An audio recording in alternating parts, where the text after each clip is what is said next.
Olá, sejam bem-vindos a mais um programa Matsuda em Foco aqui no nosso canal do YouTube. Hoje o assunto é ciclagem de nutrientes na pastagem e para falar sobre este assunto, o engenheiro agrônomo da Matsuda, Marcelo Ronaldo Villa. Ronaldo, seja muito bem-vindo ao nosso programa. Olá, Suelen. Olá a todos. Bom, quais são os principais nutrientes envolvidos no ciclo da pastagem e qual é a importância de cada um deles para o crescimento e para o desenvolvimento das plantas? Todos os nutrientes, porque eles são importantes em cada fase do crescimento, em cada estrutura da planta. Claro que dentre os nutrientes, nós vamos ter aqueles nutrientes que têm exigências em maior quantidade e menor quantidade. Então, nós podemos fazer uma separação em dois grupos, os macronutrientes e os micronutrientes. Dentre os macronutrientes, nós vamos ter nitrogênio, potássio, fósforo, enxofre, cálcio e magnésio. Esses nutrientes são requeridos em maiores quantidades. Então, durante todo o ciclo da pastagem, eles vão ter que ter uma quantidade bem maior sendo fornecido à pastagem, ou via natural, se o solo tiver uma reserva natural, ou através de adubação química, caso o solo não tenha essa reserva natural. E também nós temos os micronutrientes, que são requeridos em quantidades muito pequenas, que seriam, por exemplo, cobre, zinco, boro, molibdênio, manganês, entre outros. Esses aí são requeridos em pequenas quantidades e da mesma forma dos macros, se o solo não tiver condição de suprir naturalmente, eles devem ser fornecidos via adubação.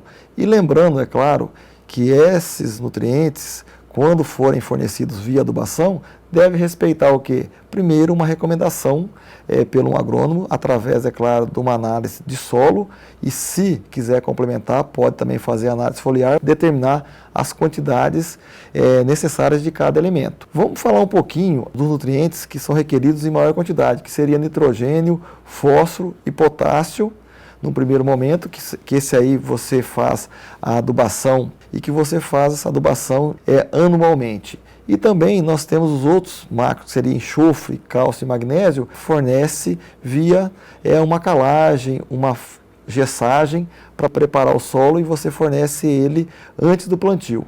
Então, essa seria a divisão entre os nutrientes que são requeridos em maior ou menor quantidade. Forma como ele age na planta, nós vamos dar exemplo de alguns deles. Pensando no fósforo, o fósforo é muito importante na fase inicial do desenvolvimento da planta, porque ele vai fazer com que as raízes se desenvolvam mais e que aumente o perfilhamento. Nutriente que é primordial que seja colocado no plantio. Na hora que você vai fazer o plantio da sua área, você coloca o fósforo na base para poder justamente propiciar esse desenvolvimento maior das raízes e perfilhamento. Nitrogênio e potássio. Esses nutrientes, nós sempre recomendamos ele em cobertura. E esses nutrientes, eles agem diretamente no crescimento e qualidade e estrutura da planta. Então, o nitrogênio faz a planta crescer em volume e mantê-la mais produtiva.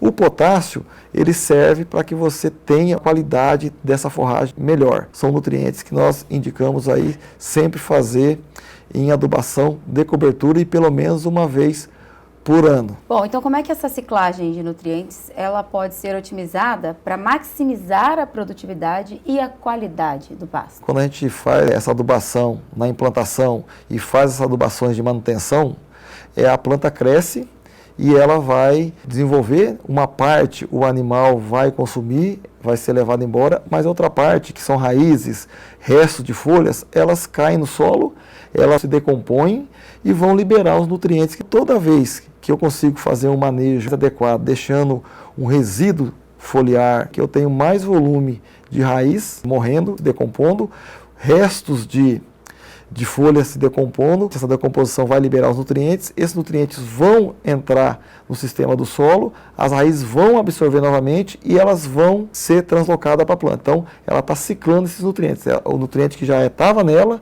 foi liberado através da decomposição da sua matéria orgânica e volta para a planta. Então, toda vez que eu faço esse manejo mais adequado, deixando a planta mais elevada, o pasto com mais resíduo, eu beneficio essa ciclagem de nutrientes. Também, toda vez que eu consigo deixar o solo com maior teor de matéria orgânica, eu consigo fazer com que a planta desenvolva o sistema radicular mais profundamente. Então ela vai conseguir ciclar ou até mesmo reciclar alguns nutrientes que estavam indisponíveis em profundidade. Quais são os fatores que podem interferir negativamente no ciclo de nutrientes da pastagem e como podem ser minimizados ou então corrigidos? Pensando numa pastagem que você está trabalhando com gado de cria, rotacionado, dessa pastagem, vou otimizar a eficiência da ciclagem do nutriente. Se eu tiver uma pastagem que não é rotacionada, o animal pode fazer a deposição desses excrementos só numa área, então a outra parte da pastagem vai ficar sem esses excrementos. Uma das maneiras é você fazer o sistema rotacionado, que você melhora. Uma outra maneira é você ter um aumento do teor de matéria orgânica, que é dado tanto pelos excrementos dos animais, como pela deposição de material vegetal em decomposição, como folhas e raízes. Isso aí beneficia. A agregação também do solo, através do maior número de raízes, também beneficia você ter essa ciclagem mais eficiente. E, claro, você ter plantas na sua área que tenha sistemas radiculares diferentes. Como nós falamos em um dos programas, em ter diversificação de pastagem ou de espécies na mesma pastagem ou em pastagens diferentes, se você tiver diferentes cultivares ou espécies na mesma área, com certeza elas têm sistema radicular mais profundo, mais raso, mais abundante, menos abundante. Isso aí também ajuda a ciclar melhor os nutrientes e a minimizar os efeitos negativos. E claro, por último, ciclagem de nutrientes depende de decompor o material vegetal, de voltar os nutrientes para o sistema. Isso aí depende de você ter uma microbiota bem ativa.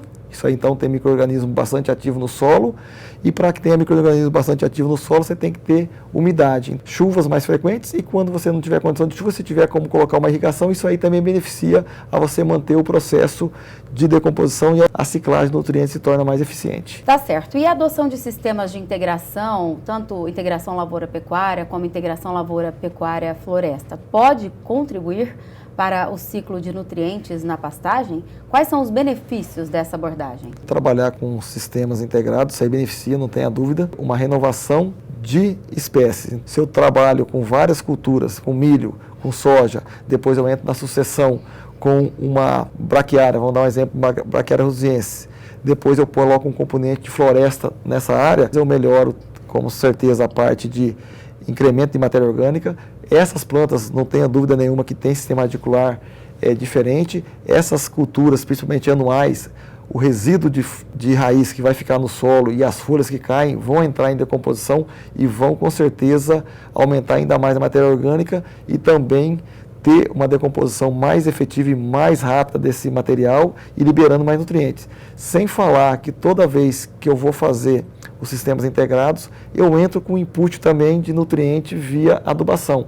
Então eu vou aumentar a minha caixa de nutrientes. Se eu aumento a minha caixa de nutrientes, eu vou ter condição de ter mais nutrientes circulando. A utilização de plantas com sistema radicular mais profundo vai propiciar que eu busque aqueles nutrientes que estão mais em profundidade e volte para o sistema. Então, com certeza, os sistemas integrados, devido a essa composição florística bem diferente, sistema radicular, tipo de manejo diferenciado, vai beneficiar o ciclo dos nutrientes e vai beneficiar tanto a pastagem como as culturas que venham em sequência. Muito bem, então falamos de ciclagem de nutrientes na pastagem. Tem alguma dúvida, alguma pergunta? Entre em contato, a nossa equipe está sempre à sua disposição. Pode deixar suas dúvidas também nos comentários. E se você gostou desse vídeo, curta, compartilhe. Não se esqueça de ativar as notificações aqui do nosso canal, clicando no sininho para não perder nenhum conteúdo. Ronaldo, obrigada pela sua participação. Até a próxima.